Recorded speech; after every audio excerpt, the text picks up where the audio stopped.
Good morning, good afternoon, everyone, depending on where you are calling from. Welcome to our Ask a Bio session for Trout Unlimited Canada.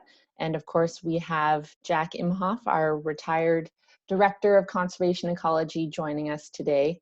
And we're very excited you're all here. Thank you for taking the time. As I've mentioned a couple of times already, we have everybody on mute just so that it's not distracting and there isn't any feedback.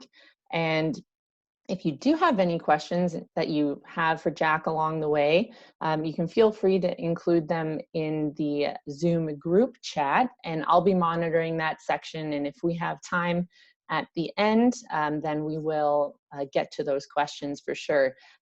If you're just using Zoom for the first time, if you hover your mouse over the bottom of the screen, the list of different commands should be available there, and in the middle you'll see chat. So you should be able to click on that and you can send, I'm pretty sure you should be able to send a message to everyone or to maybe just to me, but anyways, I'll be monitoring that as much as possible. And so there you go. So welcome again. Thank you everybody for joining us. Jack is going to be discussing and answering questions regarding the wonderful world of benthic, macro and benthic organisms or aquatic bugs. And just a quick background on Trout Unlimited Canada, just in case you haven't heard of us before, thank you for joining. We are a national not-for-profit focusing on conservation, education, and science around freshwater ecosystems and cold water resources across Canada. And we're really happy to have you here. And like everybody, we're having some challenging times regarding or in the face of COVID-19. So this is one of the initiatives that we were hoping to try out to connect with our volunteers and members. And if you have any questions about Trout Unlimited Canada, I'll post a link to our website and you can become a member or make a donation or just find out more about the types of projects that we do. But we're very happy to have you here. So I'll quit yapping and I'll turn it over to Jack to introduce himself. And then my hope is that Jack will have a full 30 minutes to chat about benthics. And so around 12:30, 12:35, we should be wrapping up. And I will turn myself on mute and I will get rid of my video so that the full spotlight can be on Jack, but I'm still here monitoring the chat box. So without further ado, Jack, I will pass it over to you and you can introduce yourself and then we'll get going. Thanks very much, Alex. Yes, as Alex mentioned, my name is Jack Imhof. I'm an aquatic ecologist by training, and in some of my various long career with, first of all, with the Ministry of Natural Resources in Ontario, as both an aquatic ecologist and a research scientist focusing on river ecology, watershed science, and so on. But my true love initially was benthics, benthics being the aquatic organisms that live on the stream bed and under the stream bed. This includes various arthropods as well as insects, annelids, and all sorts of little critters and worms that live on the stream bottom and provide food for fish and are part of the food web of a healthy ecosystem. So that's more or less what I've been up to for 40 some odd years, and I recently retired from Trout Unlimited Canada as the National Biologist and Director of Conservation Ecology. But as everybody knows, you never really retire when you're a professional that loves the types of work that I do. And just as a real quick note, I want to just do a quick shout out to a good friend of mine from Argentina, Junin de los Andes. Ana Prieto's on the call as well, and I really enjoyed seeing her this past fall when she was up here in Ontario at a conference with the UN and ENO. So anyway, without further ado, Alex, are there questions that you have sort of set up for me? Of course. And just a reminder for everybody, we are recording this session and it should be available online after we're done. So just as a quick reminder of that. Yeah, so let's start with a a quick, or not a quick one, an easy one. This one came from Brendan, and he was asking about what your favorite bug project was that you worked in while you were part of TUC, and why. Okay. Well, first of all, Trout Unlimited Canada, when we do restoration work, we're looking at the whole system. We're looking at not only the, and we spend most of our time looking at flowing water as an example. But in general, when we look at flowing water systems, we look at the entire corridor, the riparian system, the stream channel, the stream bed, aquatic habitat, the geomorphic characteristics of the channel, its sediment composition within the geology of the area, and so on. So I wouldn't say that any particular project is specific to bugs. However, when we do the work, we always are having consideration of, are we increasing the productivity and the potential productivity of that stream, not only for the critters like animals like fish that we tend to focus on, but for the whole system, including the bugs that live there. So I would say that two of my favorite projects have been where we've not only brought the stream back to health for fish, but also we saw more diversity of aquatic benthic organisms, especially mayflies, stoneflies, caddis, arthropods such as freshwater shrimp, gammarus, and crangonyx. Were projects like the Lowville project in Wombrani Creek in Ontario, the project where we did restoration work on 1 kilometer of stream. We rebuilt riffle pool sequences, we diversified the habitat, and diversified the benthic community. We also were able to bring back brook trout to that section stream that had been seen, where the brookies hadn't been seen there for over 50 years. So that was a very good project. And the other one in Lowville, or I should say in Markdale, was work where the stream had aggraded. That means it had filled in with sediment because of improperly designed culverts and windfalls and from large windstorms. We rebuilt this channel and opened it up. It scoured itself, rebuilt its riffles and pools, exposed its gravel cobble substrate, and we went from a stream that had primarily dipterans like midges and other types of organisms to a full range of mayflies, stoneflies, caddis, other types of arthropods. So those were my two favorite projects in Ontario. We've also done some great work in BC, Alberta, Nova Scotia on some of these projects as well. So that's a little bit long-winded for a short answer. Still, that's great. Thanks for that, Jack. We have a question from Joel, and they were asking, how long is a mayfly's nymph stage? So a bit more of a specific question to a certain type of benthic. Okay, yeah, mayflies as are a very ancient order of insects, and they have three major. Well, they have an egg stage, a nymph stage, and then an adult. And the adult stage usually has two stages: the subimago or dun stage, and the imago or spinner stage. So, the nymph stage, it depends on the species. Some species have more than one life cycle in a single year. Some of them have two, sometimes three life cycles or more in a single year, some of the tiny little mayflies. Others may have a 2-year life cycle as nymphs. They also go through a variety of things called instars, which are basically as if insects continues to grow because it has an exoskeleton. In order to grow bigger, it has to shed the old exoskeleton, emerge out of it, and then expand itself and then harden up that next exoskeleton. Most mayflies have anywhere from 12 to 40 instars. The average is about 15 to 20 instars over the course of its nipple stage. Excellent. Awesome. Thanks, Jack. Our next question comes from Nicola, and they're asking, have there been any noticeable trends in the macroinvertebrate populations within major city limits that are affecting, they're mentioning sports fisheries, but maybe just generally fisheries. So yeah, I'll let you take that one. Well, that one you could probably produce about 2 or 3 textbooks on that one. But in general, what we find with urbanization is that as landscapes are urbanized, we change the water cycle within that area, which means that we have less water going back up into the atmosphere through the trees and vegetation or through infiltration. You get more runoff because you have more impervious surfaces. as you put more water and stuff that comes off city streets into storm sewers, it goes into our receiving bodies, usually our rivers, streams, sometimes our lakes, and that can have a major impact on the types of bugs that you find in your stream. In many cases, you start losing your mayflies, stoneflies, and a lot of your caddises, which are relatively intolerant to changes in water quality, where water quality gets poorer, and you replace those with other species, some of the more tolerant caddisfly species, but also some of the aquatic worms, some of the more dipteran style of invertebrates like midges and so on. And in some cases also into some of the worms like tubifics, which are sometimes called sewage sludge worms, because they also can survive in that type of environment.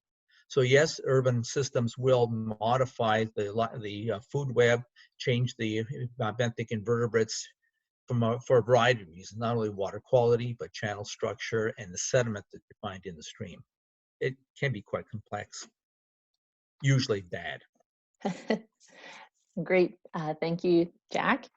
Another critter-specific question. We have Jacob asking how an aquatic moth might be different from a terrestrial one, other than it lays its eggs in water. Yes, well, there's a modest number of species of aquatic moths, but they make up, I was looking at the data, make up about 0.5% of all the species of moths, so Lepidoptera found in the world. But aquatic moths actually have an aquatic stage. The adults, which are terrestrial, lay their eggs in the water or on the water, over the water, and those eggs then hatch the invertebrates, and they have a full life cycle. In other words, they have egg, larvae, pupae, and then adult. So they have a pupal stage, like a full, more modern insect. And in those cases, the aquatic larvae lives underwater, feeding on aquatic vegetation, diatoms, algae, and so on. It builds its cocoon underwater and then emerges, and the adult will then actually swim up to the surface or off to the shore, come out, dry its wings, and become a terrestrial insect, mate, and then lay its eggs back in. We also have some Lepidoptera and aquatic Lepidoptera that are semi-aquatic in that they lay their eggs on aquatic macrophytes.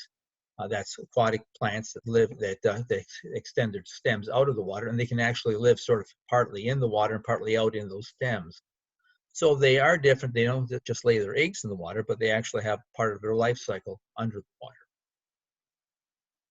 That's great. Thanks. I learned something new there too.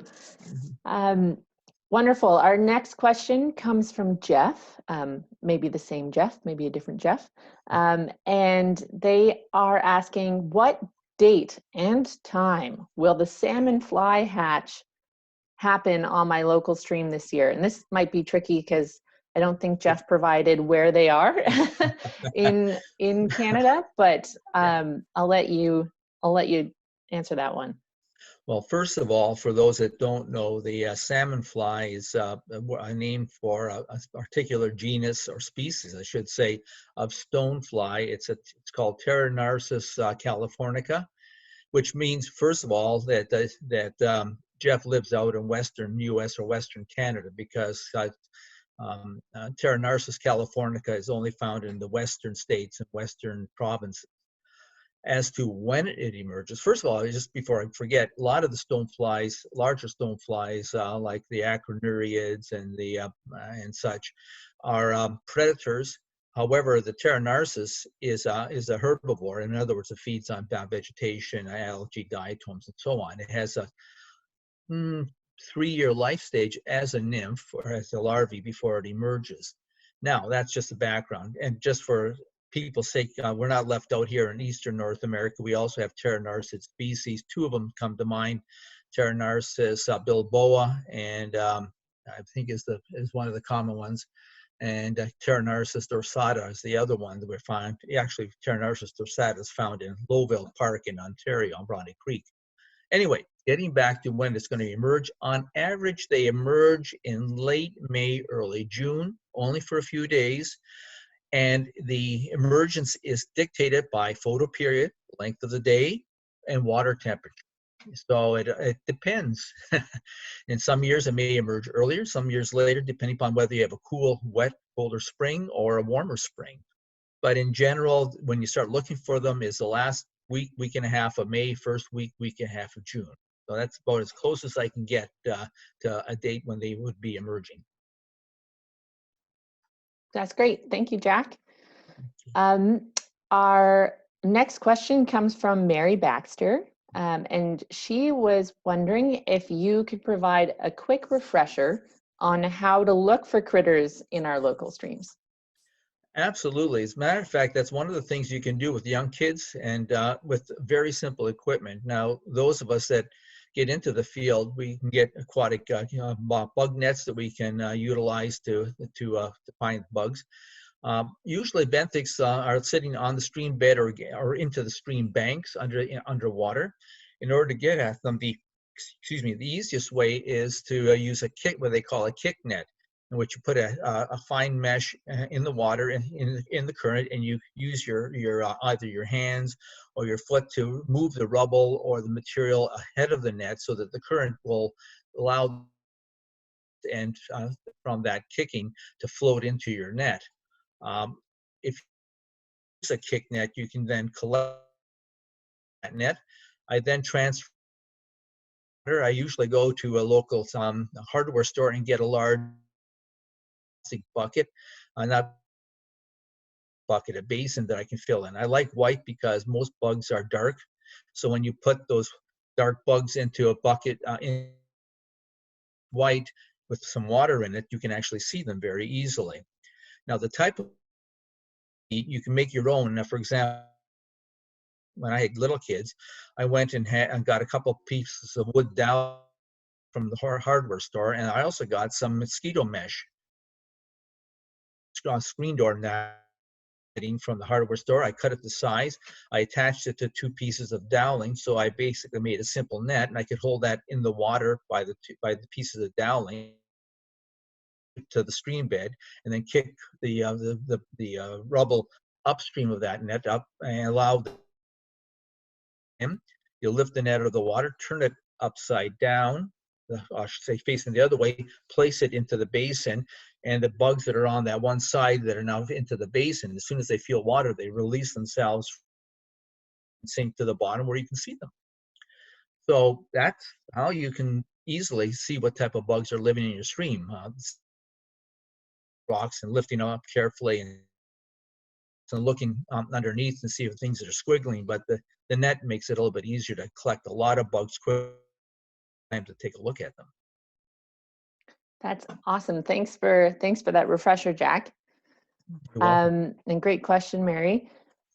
We have another question. Our next question is from Spencer, and he is asking about whether aquatic bugs can help or be useful for research around whirling disease. And I'm wondering if you could provide a quick maybe synopsis for people who may not know what whirling disease is too. Right.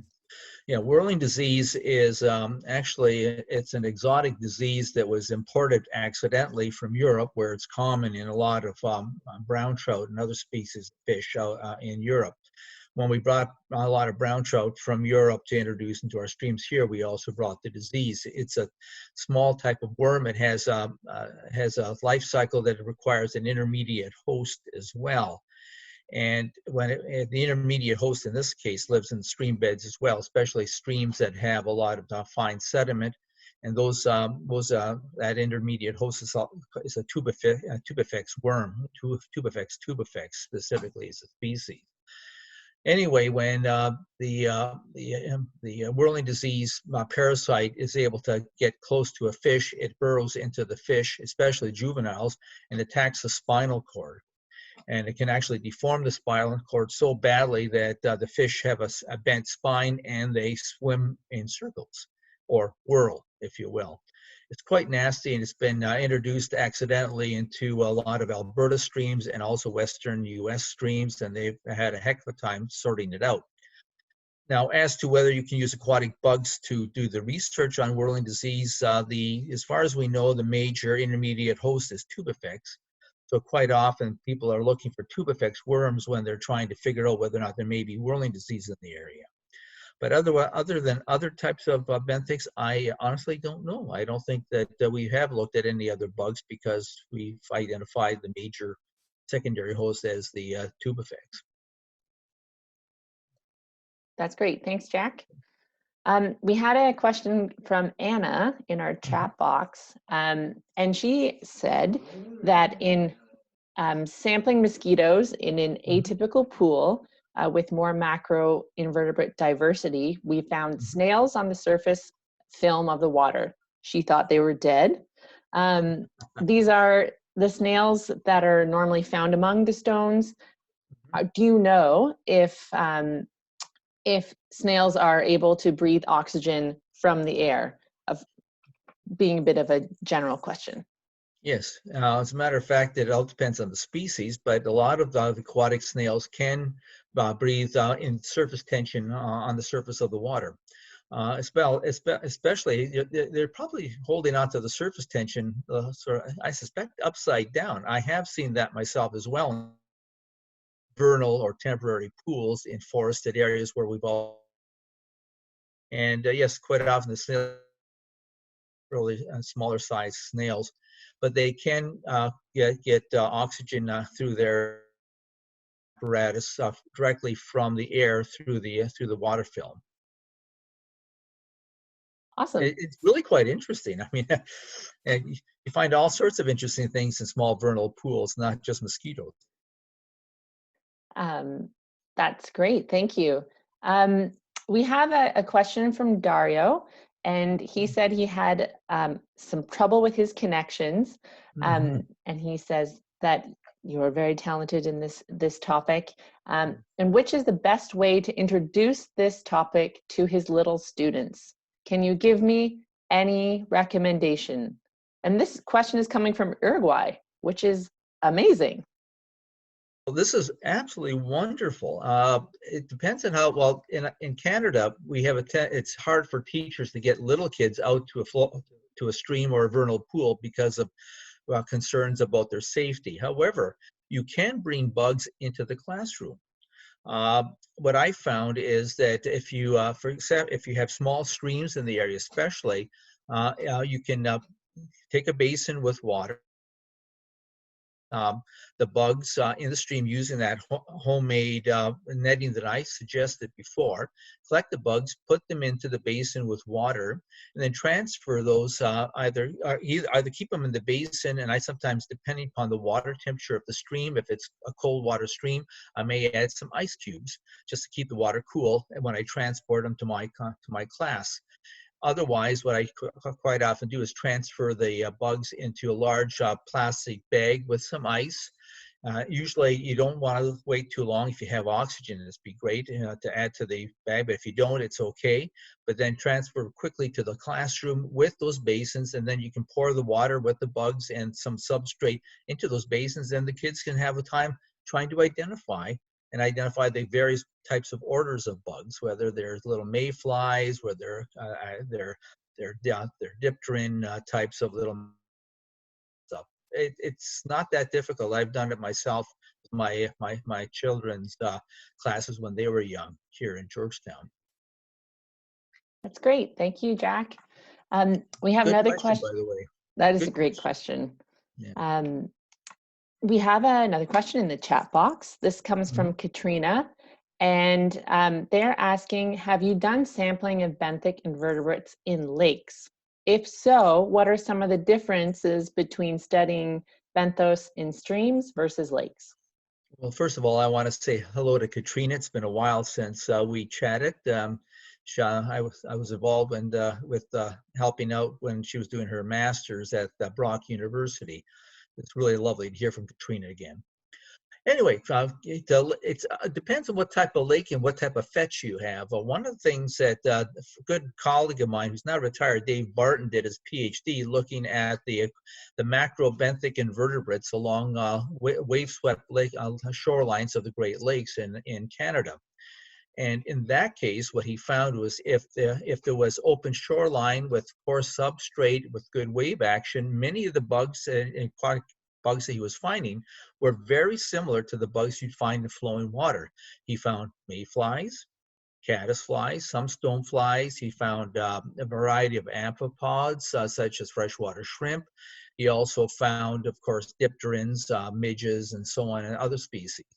So it depends on the lake shore and if it has fetch. If it's a bit more of a common smaller lake system, you quite often have a lot of coleoptera as well, which also can be found, coleoptera being beetles. You can also find them both in standing water and in flowing water. There's something called riffle beetles in flowing water, but you can find beetle populations as well. So it depends on the size of the lake, the substrate in the lake, and the characteristics. But you can find a variety of types of really interesting macroinvertebrates in standing water as well, or I should say in lake systems as well as river systems.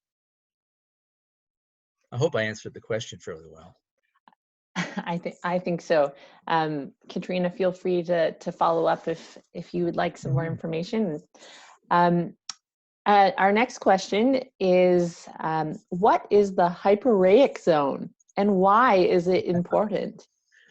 Okay, the hyporheic zone is a zone that's found underneath the stream bed and underneath the stream banks in the saturated zone under streams and under their floodplains and riparian areas.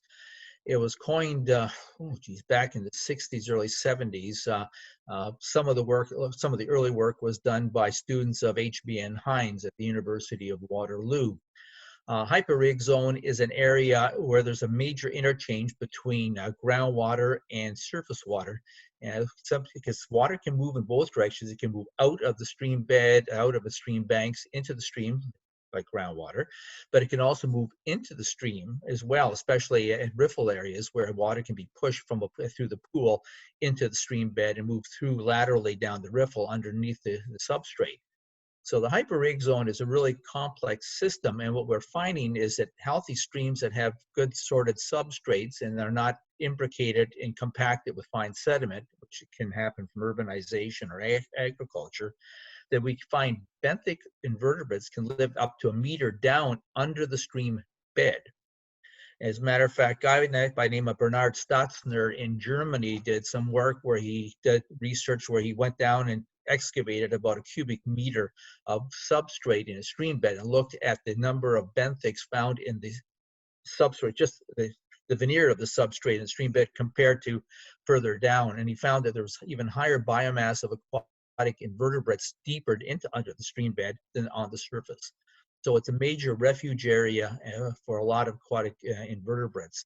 We lose it quite often when we have urbanization and other types of conditions, agriculture that put too much fines into a coarse bed substrate, and that prevents the aquatic organisms from going into the hyporheic zone and seals it off and reduces the quality of the stream as a result of that.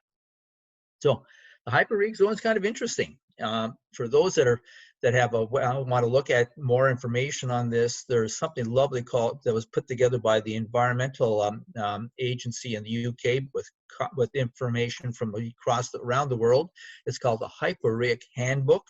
If you do a Google search for Hyporheic Handbook, you'll find it. It's free. It's downloadable as a PDF. It's a wonderful introduction to that information. Great. Thank you, Jack. We have 2 more questions in our chat box, and I think that's probably all the time we have for those 2. So Jeffrey is asking, great question, with the increase of plastics ending up in waterways, have you ever witnessed any triquetra using plastic in their cases? Yes.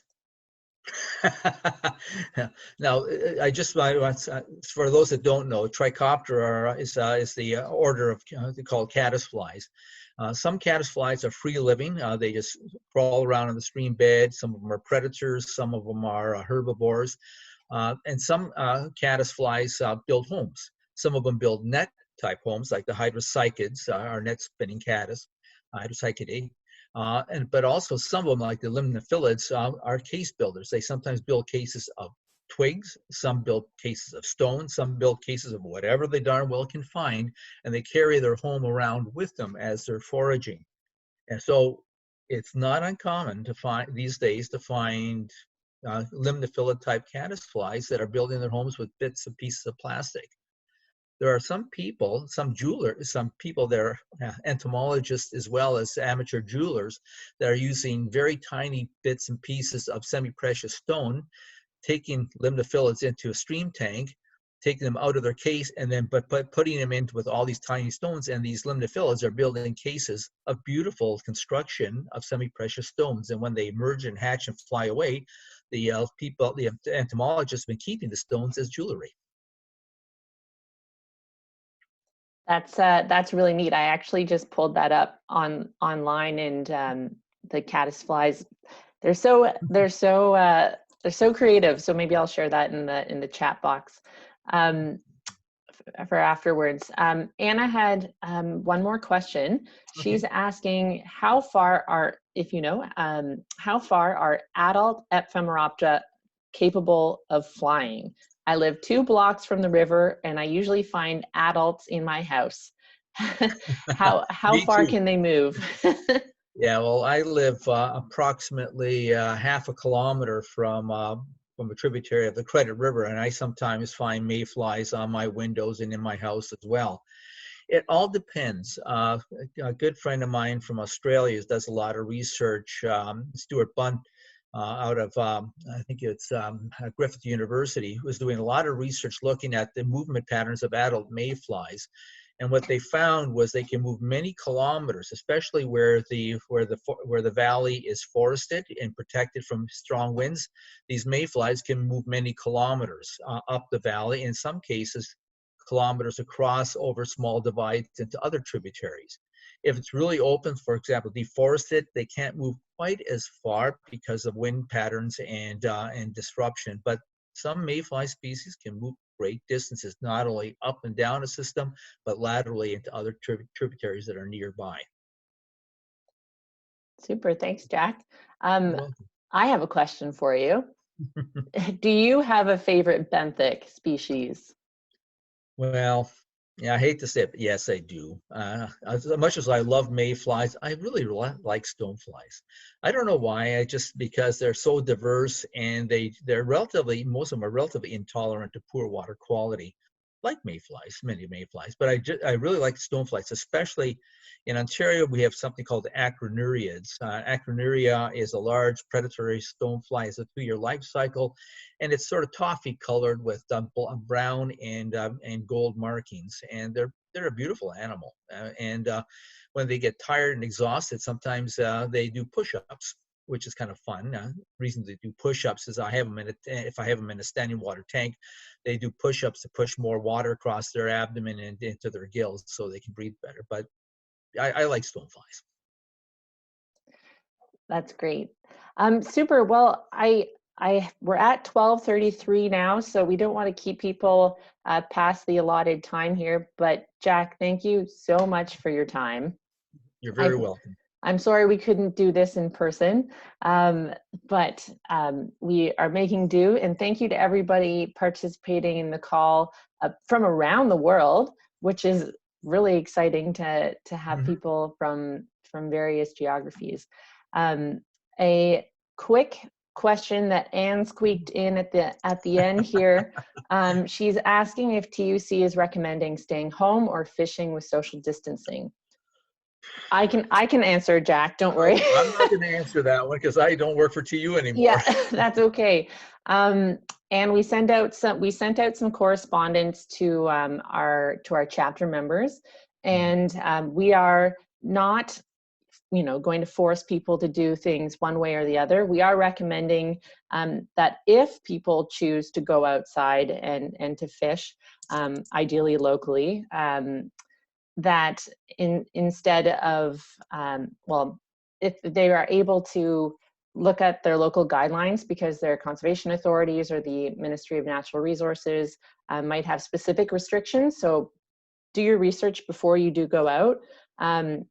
And if you do choose to go out fishing, we encourage everyone to do so in a safe manner, taking into account social distancing measures. But we are not formally issuing a statement either way, but that's kind of where we stand. And we understand it's beautiful weather. It's hard not to want to get outside and explore.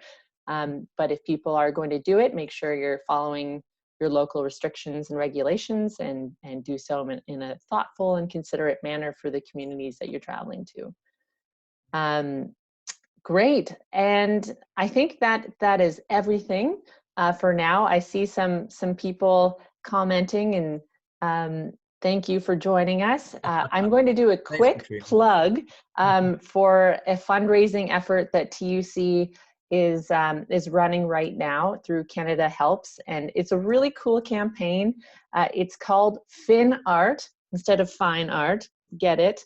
And it's we're encouraging our members, our friends, and some of our TUC staff have put together these range of artistic contributions. Some people have tied flies, have painted pictures, baked cookies. Anyways, all of the funds that we raise there go towards supporting our education and conservation projects. Feel free to share the campaign. Feel free to become one of our artists.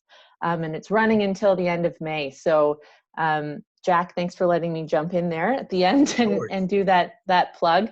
But do you have any final thoughts that you wanted to share? I think I'm done. Yeah, I just first of all want to thank everybody for joining us, especially my good friends from further away. It's wonderful to see people that I haven't seen for such a long time. And I just want to thank TU for inviting me to join you guys and chat. Maybe sometime we can talk about how rivers work. I think there's a lot of support for that in our group chat, fluvial geomorphology. Maybe that'll be our next chat with you, or perhaps another expert. Yeah. Okay, super. Well, I'm going to end the call now. Thank you so much, everyone, for participating. And again, Jack, thank you so much for your time. You're very welcome. Thank you. Bye-bye. Have a great weekend, everyone. Goodbye. Yeah. Bye-bye.